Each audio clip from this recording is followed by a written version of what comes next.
pour rebâtir sur d'anciennes ruines, restaurer, réparer les brèches. Telle est la vision du centre chrétien Grâce Académie.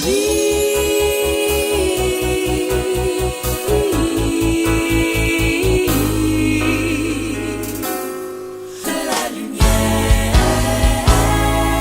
soit.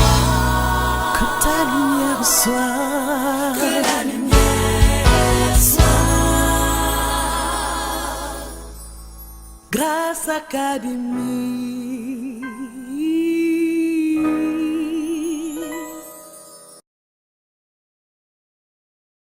Le diable essaiera, mais il ne réussira pas. Il va venir, mais il fuira. Le Seigneur ordonne que tu sois puissant.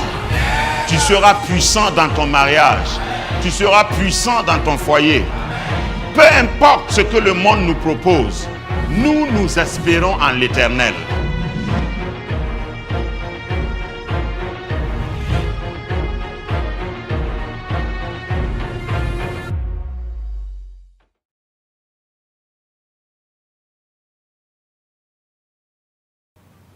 Il faut étudier, voir qu'est-ce que c'est qu'un homme. Comment est-ce qu'il réfléchit, comment est-ce qu'il réagit. Parce qu'on ne réagit pas de la même manière. Il faut t'équiper, il faut t'informer. C'est ça la science. Il faut savoir.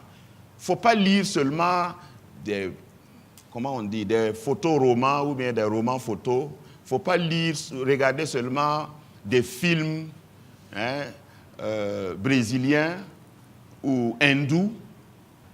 Mais il faut lire et écouter des enseignements émanant de la parole de Dieu qui te disent ce que c'est que l'homme et ce que Dieu attend de l'homme. Le premier missionnaire sur la terre, c'est l'homme, ce n'est pas la femme. Parce que Dieu voulait quelque chose, il voulait un ordre. Et j'encourage tous les hommes à connaître la parole de Dieu. Parce que je ne parle pas d'autres connaissances.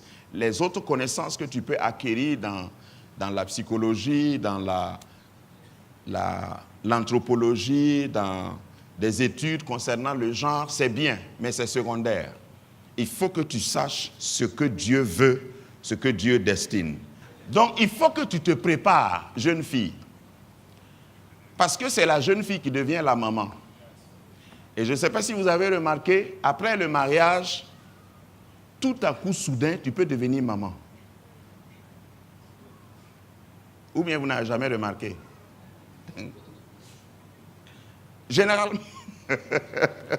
Généralement, les premiers bébés n'avertissent pas. Les premiers enfants étonnent la maman et étonnent plus le papa. À l'annonce, il y a des papas qui piquent une crise. Pourtant, il est responsable. Pour dire que si tu n'es pas prêt, une fois que tu es dans le mariage, certaines choses sont difficiles à apprendre. Je voudrais proposer, je vais être pratique. Nous allons aujourd'hui, Dieu m'a mis à cœur de prier pour la restauration de certaines familles, certains foyers. Mais sur le plan pratique, je voudrais que chaque jeune fille qui m'entend cherche une maman, une tutrice qui va l'aider. J'ai toujours dit ici, le mariage, il n'y a rien de secret dans le mariage. Donc, si tu es fiancé et puis toute votre causerie, c'est « faut tout faire pour que Papa Kiemtore ne sache pas. » C'est entre nous d'abord. Quand ça va s'éclater, il ne faut pas venir chez Papa Kiemtore. Au niveau du choix, moi je suis content de voir une de mes filles venir me dire « Papa, il y a un monsieur qui s'intéresse à moi. » Et puis qui me dit le nom. Je vais te féliciter. Ça, c'est mon désir.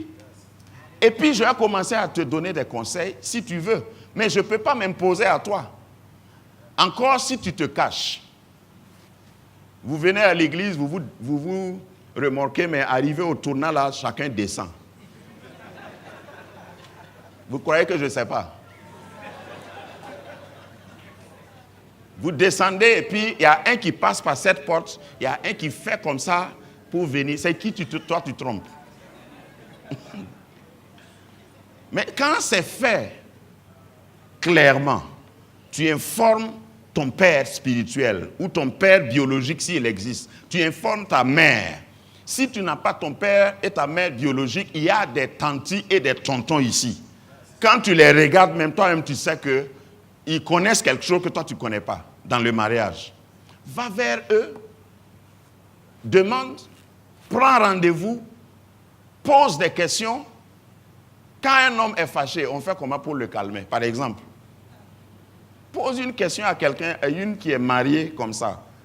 Elle va te dire, nous on a étudié ça, moi-même je sais ça. Quand une femme est fâchée, comment on fait pour la calmer? Moi je sais ça.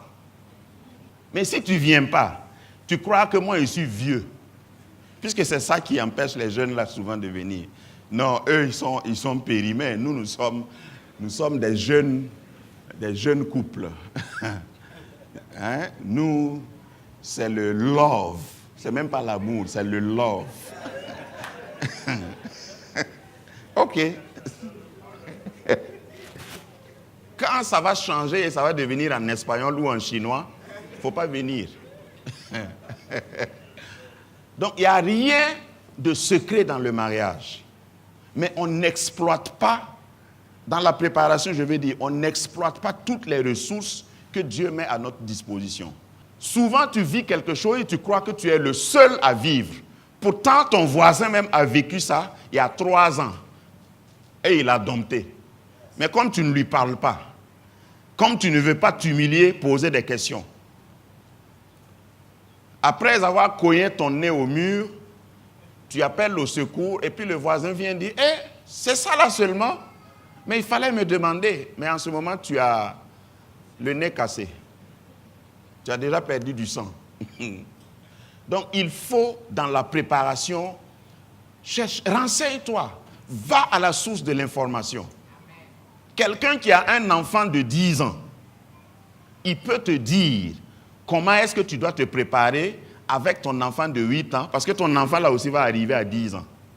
Et à partir de 10 ans, l'enfant change de caractère. On appelle ça l'adolescence. Parce que quand tu as un bébé, je parle de la préparation, quand tu as un bébé est manipulable. Quand l'enfant est bébé, c'est les habits que toi tu aimes là que tu lui portes. Et puis toi-même tu recules et tu le regardes, tu dis ouais, mon bébé. Viendra un temps où quand tu vas choisir les habits, l'enfant va dire je ne veux pas ça. Tu fais quoi? Si tu n'es pas préparé, tu vas commencer à chasser des démons alors qu'il n'y a pas de démon. Ce n'est pas un démon. Donc renseigne-toi auprès de ceux qui t'ont précédé. Je n'ai pas dit que tous ceux qui t'ont précédé sont des exemples ou des modèles, mais il y a quand même des modèles. Il y a des exemples autour de toi. Ça, c'est la richesse de l'Église, la maison de Dieu. La maison de Dieu, ce n'est pas un lieu où tu viens, tu t'assois comme une momie, tu adores ton Dieu, tu regardes le ciel, et puis à l'amen final, tu sors, tu ne serres même pas la main de quelqu'un. Non. Quand on finit le culte, profite pour parler avec quelqu'un. Invite quelqu'un même à la maison, fais du thé, et vous allez boire et tu lui poses des questions. Il y a des choses que tu vas apprendre. Tout, ce n'est pas dans la prière que Dieu va te dire. Et d'ailleurs, dans ma propre expérience, les réponses que Dieu a placées à côté de toi, si tu laisses ces réponses et tu pars sur une montagne, sur le mont Tinakuru, tu jeûnes 40 jours pour demander à Dieu, Dieu ne dira rien. Parce que tu as laissé la réponse là à la maison. Il a mis une réponse, ta tante, ton tuteur, ton logeur peut-être, celui qui a payé pour ta scolarité, était une réponse à côté de toi. Il a laissé ton pasteur à côté de toi. Tu les regardes, tu dis non, ça c'est ma vie privée. Vas-y en privé souffrir. Mais si tu t'ouvres, il y aura toujours quelqu'un à côté de toi pour te conseiller. Parce que la plupart, dans le domaine du mariage, la plupart des chrétiens qui sont déjà engagés, qui ont duré déjà dans le mariage, ils veulent éviter que d'autres personnes échouent. Je ne te parle pas des sorciers, parce qu'il y en a qui ont échoué et qui veulent que toi aussi tu échoues. Voilà, talabé. À ces personnes-là, quand tu vas, ils disent non, c'est comme ça. Nous-mêmes, on souffre comme ça, mais on est là. C'est faux. Trouve quelqu'un qui ne souffre pas. Et il va te donner des recettes. Tout le monde ne souffre pas. Ce n'est pas tous les mariés qui sont en train de chercher une porte de sortie.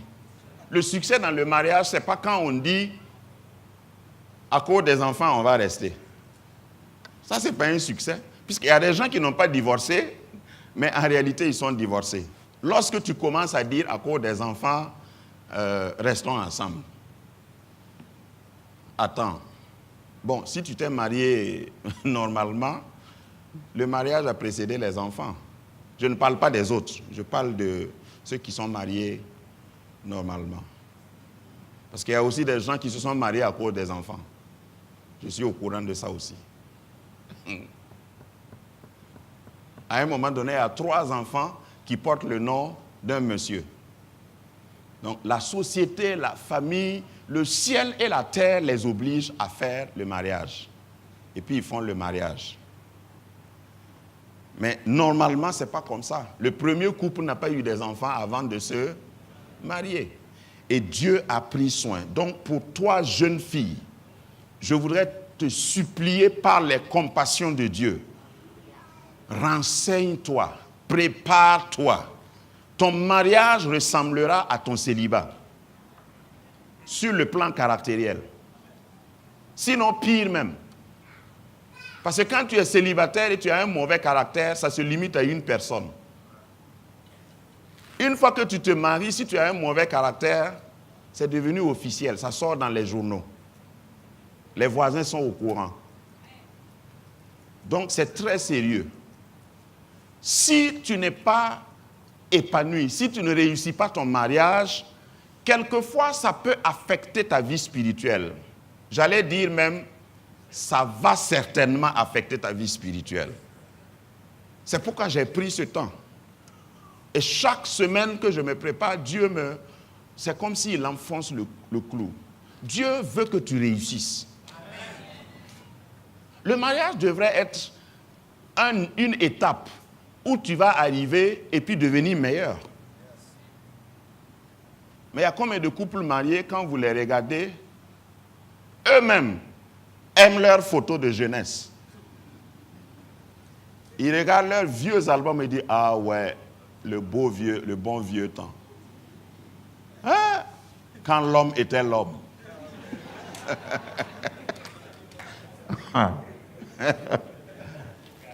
Normalement, quand tu entres dans le mariage, tu dois changer positivement.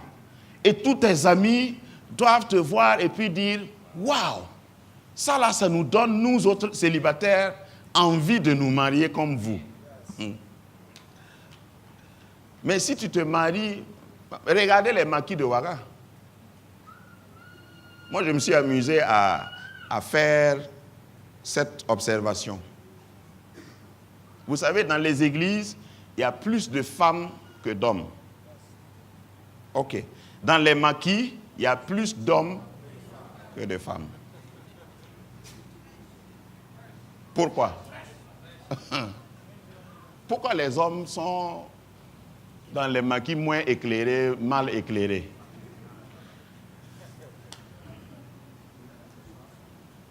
Ce n'est pas parce qu'ils n'ont pas de maison. Ce n'est pas parce qu'il n'y a pas la lumière à la maison. Il y a même frigo. Boisson qu'ils boivent dehors, là, ils peuvent boire ça dedans. Pourquoi ils sont dehors?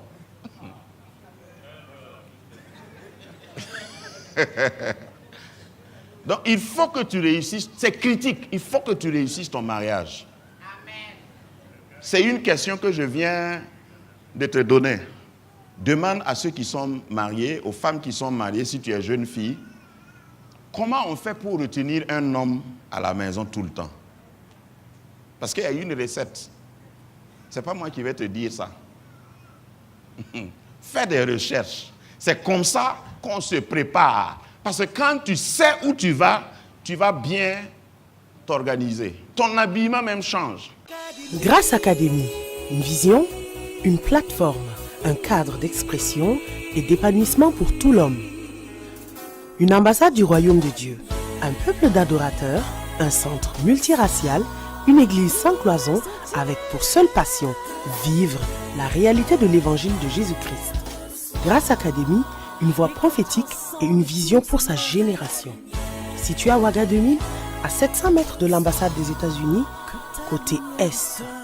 Grâce Academy. Donc, il ne faut pas te comporter comme tout le monde autour de toi si tu sais que tu as une autre destination. Si tu veux réussir ton mariage, tu te prépares. Tant pis pour les filles qui gaspillent leur vie, qui parlent d'autre chose. Toi, cherche des bons livres. Cherche des bonnes vidéos d'enseignement. Équipe-toi. Et attends-toi à ce que les autres viennent se renseigner chez toi. Ceux qui ne veulent pas étudier, ceux qui ne veulent pas se renseigner, ils finiront par venir te dire, toi tu fais comment? On dirait que pour toi là c'est bien. Ils viendront vers toi. Mais si tu gaspilles ta vie sur Facebook, tu es toujours là, tu es sur Internet. Internet, c'est une bénédiction pour cette génération et en même temps une malédiction. Le savoir, c'est l'air que tu respires là, mais il faut aller chercher. Donc, équipe-toi. Amen. Je voudrais voir des foyers réussis. Amen. Au fait, c'est une belle gifle que tu donnes au diable si tu réussis ton mariage. Amen. Pour lui dire, malgré tout ce que toi tu nous fais croire dans notre société là, c'est possible de réussir son foyer. Sur le plan moral, dans la préparation, ne te livre pas à tout le monde. Allô? Vous croyez que je n'allais pas parler de ça? Parce que si tu te promènes partout, tu t'exposes partout, tu vas t'avilir, tu vas t'abîmer moralement. Quand on parle de moralité, ça inclut la mémoire, ça inclut les souvenirs. Quand tu vas te marier et être avec ton mari ou avec ta femme, il ne faut pas que le fait que ton mari te fasse bisous te rappelle quelqu'un.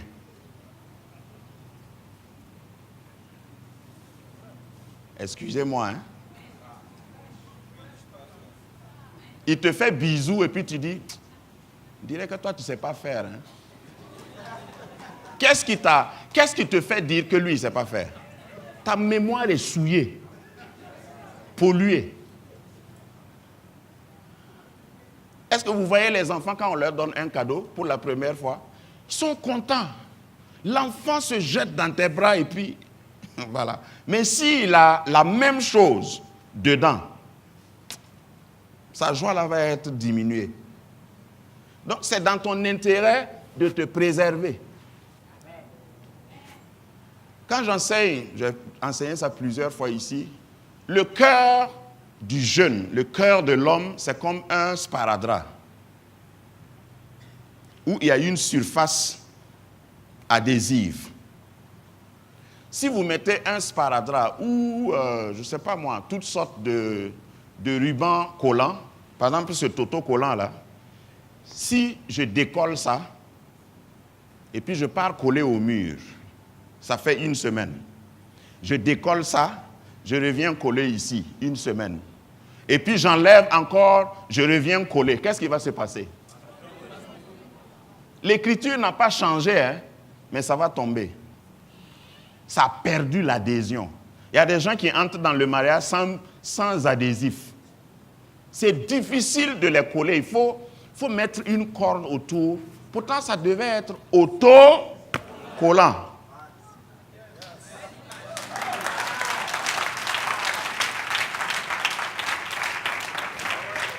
Ils sont mariés, hein? Ils portent bague, on a juré, le pasteur a prié, mais il ne peut pas coller. Tu le relèves, tu colles contre toi, et puis ça tombe. Tu reprends, tu colles. À un moment donné, tu as envie de chercher corde nylon pour attacher. Et en ce moment, tu n'es plus libre. Je parle en image, mais il y a des couples qui souffrent parce que leur passé là, ils sont allés sur plusieurs surfaces. se sont collés à beaucoup de personnes, à beaucoup de surfaces. Finalement, dans le mariage, le conjoint, souvent ça arrive à des gens, j'ai eu pitié de certaines personnes, des gens qui se sont gardés jusqu'au mariage, et puis ils tombent sur quelqu'un qui n'a plus d'adhésif. Et dans le mariage, c'est celui qui s'est gardé là qui souffre.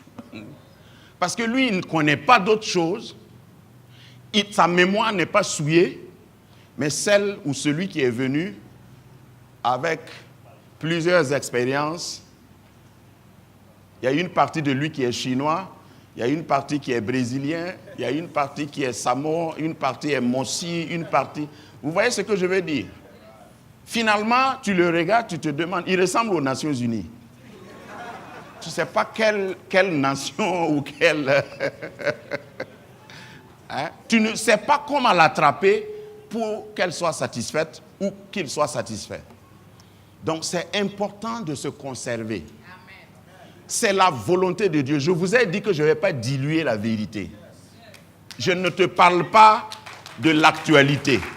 Je te parle de la vérité. L'actualité est autre chose. Le temps présent, quand tu demandes par exemple, tu dis par exemple, il faut rester fidèle, il faut rester chaste, il faut rester sobre, il faut rester vierge jusqu'au mariage. Il y a des gens qui disent... Pasteur, tu rêves. Aujourd'hui, là. Yeah. Ça, là, ça n'existe plus. Ça existe pourtant. Ça existe. Et la plupart, statistiquement parlant, la plupart des mariages qui sont heureux, qui ont réussi, sans trop d'acrobatie, sans des fils, c'est ceux qui se sont gardés purs. Et quand ils entrent dans le mariage, tout est pur. Même quand le mari voyage, la femme qui est à la maison n'est pas en train de dire maintenant là, 22h30, il est en train de faire quoi avec qui?